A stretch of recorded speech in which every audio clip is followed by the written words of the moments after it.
Hello friend and my dear viewers, मैं doctor Harshvardhan आपका अपने यूट्यूब चैनल पर स्वागत करता हूं। साथ ही साथ आपका निरंतर प्यार, सहयोग और मार्गदर्शन जो हमें और हमारे चैनल को प्राप्त हो रहा है, इसका मैं आभारी हूं। मित्रों, पिछले क्लास में हम लोगों ने समाज शास्त्र का अदर सोशल साइंसेज के साथ जो रिलेशनशिप था उस पर डिस्कशंस किया था, और आज जो हम बात करेंगे वह है समाज शास्त्र एक विज्ञान के रूप में। एक विज्ञान के रूप में मीन्स टू से कि इज सोशियोलॉजी और साइंस, क्या समाज शास्त्र एक विज्ञान है? 11वीं कक्षा, 12वीं कक्षा, ग्रेजुएशन, पीजी और सिविल सर्विसेज के भी जो स्टेट पीसीएस के एग्जाम होते हैं वहां ये क्वेश्चंस आता है कि क्या समाज शास्त्र एक विज्ञान है या नहीं है। तो हमको समाज शास्त्र को विज्ञान बनाने से पहले विज्ञान के बारे में मित्रों समझना होगा कि विज्ञान कहते किसको है। तो सामान्य बोलचाल की भाषा में अगर देखें तो विज्ञान का अर्थ हुआ बी प्लस ज्ञान इजकल टू विशेष ज्ञान, है ना।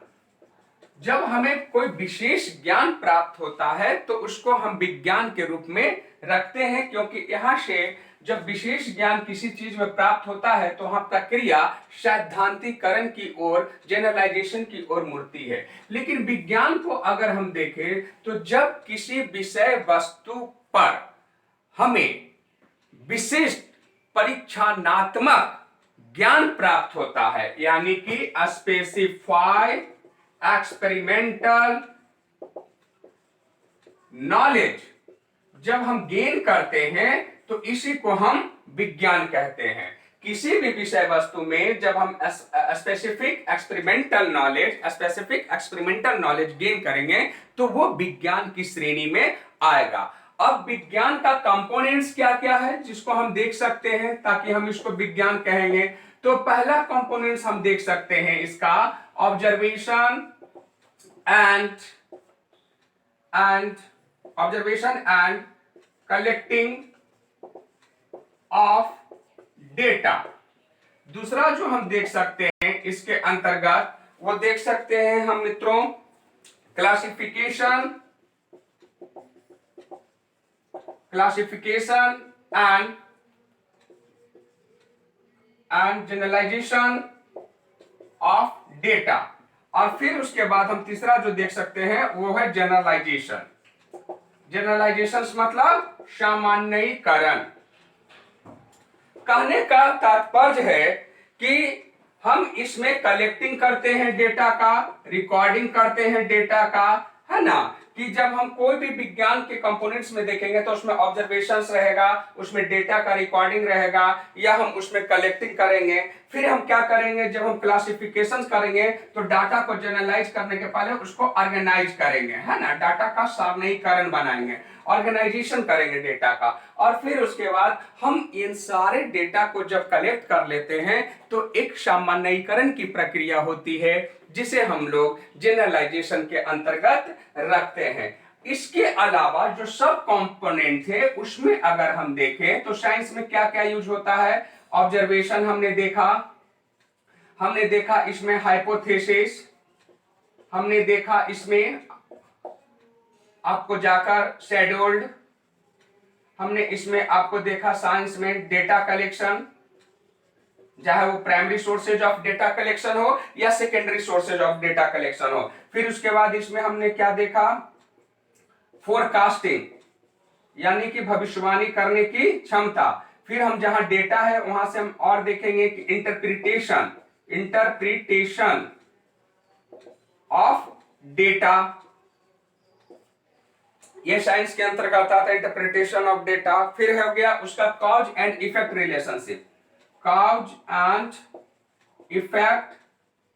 रिलेशनशिप, फोरकास्टिंग, और फिर उसके बाद जनरलाइजेशन या थ्योरी पर बात करते हैं। तो जब कोई भी चीज को हम साइंस कहेंगे तो जो साइंस का टूल्स है, जो साइंस के मैकेनिज्म है, उस मैकेनिज्म का हम प्रयोग कर रहे हैं कि नहीं कर रहे हैं, यह महत्वपूर्ण होता है। तो साइंस का जैसे टूल्स है observation, hypothesis, scheduled, data collections, interpretation of data, case study method. आप किसी डॉक्टर के यहां जाएंगे तो वो पूछता है कि ये बीमारी कितने दिन से है, तो बहुत लंबे अंतराल से अगर कोई एक व्यक्ति डॉक्टर के यहाँ जा रहा है तो उसका एक केस स्टडी फाइल ही बन जाता है, तो जिसको केस स्टडी मेथड कहते हैं। फिर होता है कि इंटरप्रिटेशन डेटा का होता है, तो फिर फोरकास्टिंग होता है, मतलब वर्तमान के कंडीशंस को देखकर भविष्य के बारे में बताना ही फोरकास्टिंग है। तो डॉक्टर्स ये बता देते हैं कि ये चीज ऐसे होगा, इंजीनियर्स वो बता देते हैं साइंटिफिक टूल्स के मैकेनिज्म के आधार पर कि ऐसा होगा। तो क्या ये सारी चीजें समाजशास्त्र में संभव है, जो कि समाजशास्त्र एक नेचुरल साइंस नहीं है? तो क्या ये सारी चीजें समाजशास्त्र में संभव है? अब आप स्पष्ट तौर पर जब समाजशास्त्र के कंपोनेंट्स को देखेंगे, समाजशास्त्र के विषय वस्तु को देखेंगे, तो वहां आपको स्पष्ट पता चलेगा कि समाजशास्त्र में भी observation method, hypothesis method, hypothesis एक उपकल्पना है, किसी भी घटनाक्रम को जांचने के लिए या किसी भी स्टडी के लिए जब अनुसंधान करता जाता है तो जो अनुमान एक लगाता है, एक परिकल्पना का निर्माण करता है, डेट टू बी टेस्टेड, वो अभी टेस्टेड होना बाकी है, तो उसी को हम हाइपोथेसिस कहते हैं। शेड्यूल्ड का प्रयोग होता है, डेटा कलेक्शन होता है, समाजशास्त्र में भी primary sources of data collection है, secondary sources of data collection है, डेटा का इंटरप्रिटेशन भी हम लोग करते हैं, फिर उसके बाद हम लोग केस स्टडी मेथड करते हैं, फिर देखते हैं कि जो घटनाक्रम घट रही है उस घटनाक्रम का क्या cause and effect relationship society पर पड़ रहा है, तो ये कॉज एंड इफेक्ट रिलेशनशिप को भी हम लोग देखते हैं।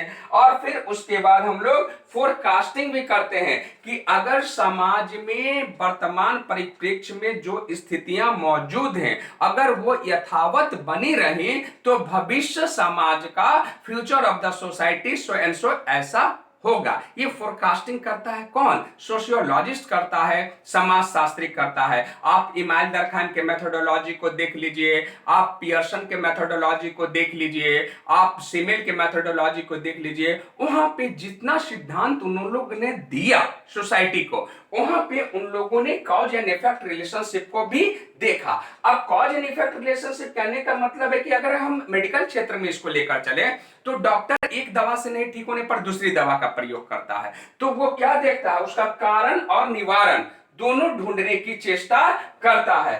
अब इसी के आधार पर क्या होता है? फोरकास्टिंग यानी भविष्यवाणी, मतलब जैसे आप मौसम विज्ञान की बात अगर हम लोग करें तो मौसम विज्ञान में अक्सर जब हम लोग समाचार सुनते हैं तो लास्ट में 2 मिनट का वो जो कैप्सूल आता है उसमें बोलता है कि आज समुद्री तूफान आने की संभावना है, ऐसे ऐसे बादल हो रहे हैं, चक्रवाती तूफान आने की संभावना है, मछुआरे अगल बगल के लोग सावधान हो जाए। तो जो एक फोरकास्टिंग हो रहा है मेट्रोलॉजिकल डिपार्टमेंट से, तो उसी तरह का फोरकास्टिंग सोशियोलॉजी में भी संभव है। तो इस तरह से इनके आधार पर और ये कंपोनेंट्स के आधार पर हम कहेंगे कि सोशियोलॉजी एक साइंस है, क्योंकि ये सारे साइंटिफिक मेथड एंड टूल्स का प्रयोग करके सोशियोलॉजी क्या निर्माण कर रहा है? थ्योरी का एक नया ज्ञान दे रहा है समाज को, that is called theory. Theory का निर्माण। अब हम बात करेंगे जॉनसन साहब के, पी.एस. सोरोकिन, ये सब मकबूल समाजशास्त्री हैं।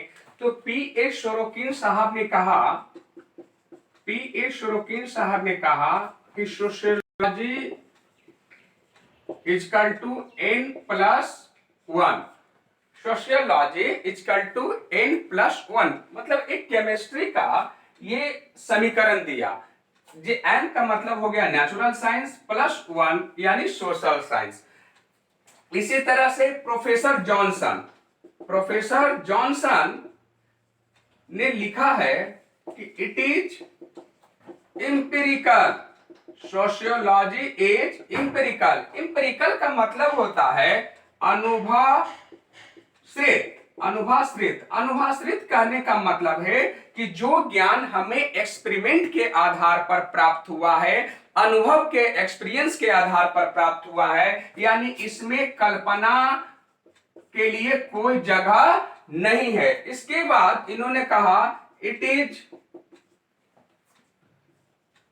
कम्युलेटिव, मतलब कि यह क्या है, समाजशास्त्र एक संचयी ज्ञान है, यानी कि जो भी हम डेटा कलेक्शन करते हैं और उस डेटा कलेक्शन को इंटरप्रेट करके हम जब निष्कर्ष पर पहुंचते हैं तो उससे मित्रों एक सिद्धांत का निर्माण होता है, इसलिए इसे कहा गया कि इट इज क्युमुलेटिव। अब इसके बाद है it is theoretical.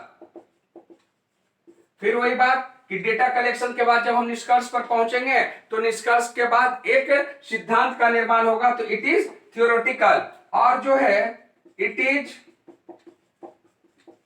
Non ethical.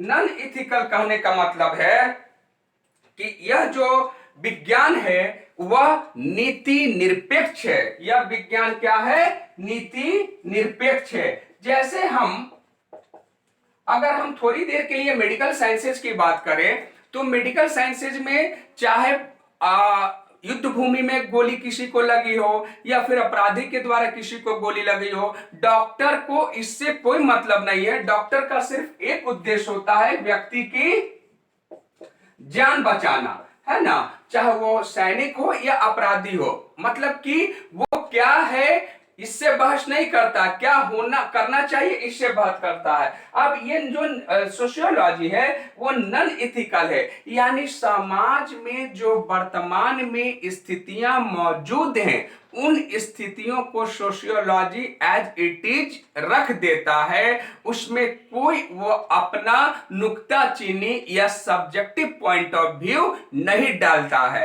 तो इसी कारण से इसको नीति निरपेक्ष विज्ञान भी कहा गया है। अब कभी कभी सोशियोलॉजी पर सवाल उठता है कि क्या समाजशास्त्र एक मूल्य निरपेक्ष विज्ञान हो सकता है। जैसे समाज में कई सारी बुराइयां हैं, कई लोग लव मैरिज को अच्छा कहते हैं तो कई लोग बुरा कहते हैं, कई लोग कन्या भ्रूण हत्या को जस्टिफाई कर रहे हैं तो कई लोग उसका विरोध कर रहे हैं। तो यहां पर वो कह रहा है कि मूल्य निरपेक्ष हो सकता है। तो यह बहुत स्पष्ट दृष्टिकोण हमारा है कि जो भी घटनाक्रम सोसाइटी में घटित हो रहा है उसको एज इट इज रख देना, तथ्यों के दृष्टिकोण से ही रख देना, तथ्यों के दृष्टिकोण से ही रख देना नीति निरपेक्षता है, मूल्य निरपेक्षता है। उसमें कोई सब्जेक्टिविटी नहीं लगाया जाता है, कोई सब्जेक्टिव पॉइंट ऑफ व्यू नहीं रखा जाता है। तो दोस्तों इस प्रकार हम देखते हैं